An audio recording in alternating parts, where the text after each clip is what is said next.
ನಾನೇನು ಬೇಕೋ ಮಾಡ್ತೇನೆ. ಆಮೇಲೆ ಖಾಲಿ ಥಿಯೇಟ್ರ್ ಅಂತ ನೀವು ಹೇಳಿದ್ರಿ, ಅವ್ರು ಯಾವ್ದು ಅವ್ರ ಸಿನಿಮಾಗೆ ಹೋಗಿರ್ತಾರೆ ಅಂದ್ರೆ ಹಾಕ್ಬಿಟ್ಟು ಅವ್ರು ನನ್ನ ಟೈಟ್ಲ್ ಹಾಕ್ತಾರೆ.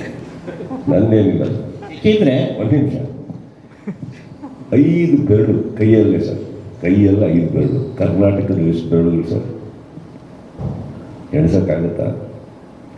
ಅಷ್ಟು ಬೆರಳುಗಳು ನಮಗೆ ಚಪ್ಪಾಳೆ, ಕೈ ಚಪ್ಪಾಳೆ ಕಟ್ಟಿ ಎಲ್ಲ ಮಾಡಿ ಅಷ್ಟು ಜನ ಥಿಯೇಟ್ರ್ ಒಳಗಡೆಯಿಂದ ಪ್ರೋತ್ಸಾಹ ಕೊಟ್ಟು ಅವ್ರು ವಿಜುವಲ್ ಹಾಕ್ಬೇಕಾದ್ರೆ ಯಾವುದೋ ಕಿತ್ತೋಗಿರೋ ಒಂದು ವೀಡಿಯೋ ನೋಡಿಕೊಂಡು ಅವ್ರಿಗೆ ಪಾಪ ಏನು ನೋವಿದೆಯೋ ನನ್ನ ಮೇಲೆ ತೀರಿಸ್ಕೊಂಡ್ರೆ ಓಲೆ ಅವೆಲ್ಲ ತಲೆ ಕೆಡಿಸ್ಕೊಂಡ್ಬಿಟ್ಟು ಚೆನ್ನಾಗಿಟ್ಟಿರಲಿ.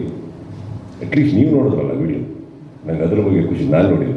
ಅಲ್ಲ ಸರ್, ಒಂದು ಸಿನಿಮಾಗೆ ನೀವೇ ಹೇಳಿದ್ರಿ ಅಲ್ಲ ಮುಗೀತಲ್ಲಿಗೆ ಅವ್ರನ್ನೆಲ್ಲ ಯಾರೋ ಸರ್ ಇಲ್ಲಿ ಸೆಲೆಬ್ರೇಷನ್ ಮಾಡಿದ್ರಲ್ಲ ಅವ್ರ ಬಗ್ಗೆ ಮಾತಾಡಿ ಸರ್, ಅವ್ರ ಬಗ್ಗೆ ಮಾತಾಡಿ. ಸರಿ ಸರ್, ನಮಗೆ ಬೆಂತಟ್ಟಿ ನಿಂತ್ಕೊಂಡು ಪ್ರೀತಿಯಿಂದ ಹಾಕ್ತಾರಲ್ಲ ಸರ್, ಅವ್ರ ಬಗ್ಗೆ ಮಾತಾಡಿ. ಕೈ ತುತ್ಕೊಡೋಕೆ ನಮ್ಮ ತಾಯಿದ್ರಲ್ಲ ಅವ್ರ ಬಗ್ಗೆ ಮಾತಾಡಿ. ಯಾರೋ ಕೂತ್ಕೊಂಡು ಯಾವುದೋ ಒಂದು ವಿಡಿಯೋ ಬಗ್ಗೆ ಮಾತಾಡಿದ್ರೆ ಸರ್, ಇಲ್ಲೇ ನಾವುಗಳು ಚೀಪ್ ಆಗೋದು. ಯಾರು ನಮಗೆ ಪ್ರೋತ್ಸಾಹ ಕೊಡ್ತಾ ಇದ್ದಾರಲ್ಲ ಅವ್ರ ಬಗ್ಗೆ ಮಾತಾಡೋಣ ಸರ್. ಏನು ಸರ್ ಅದು ಸೆಲೆಬ್ರೇಷನ್? ಏನು ಸರ್ ಆ ಪ್ರೀತಿ?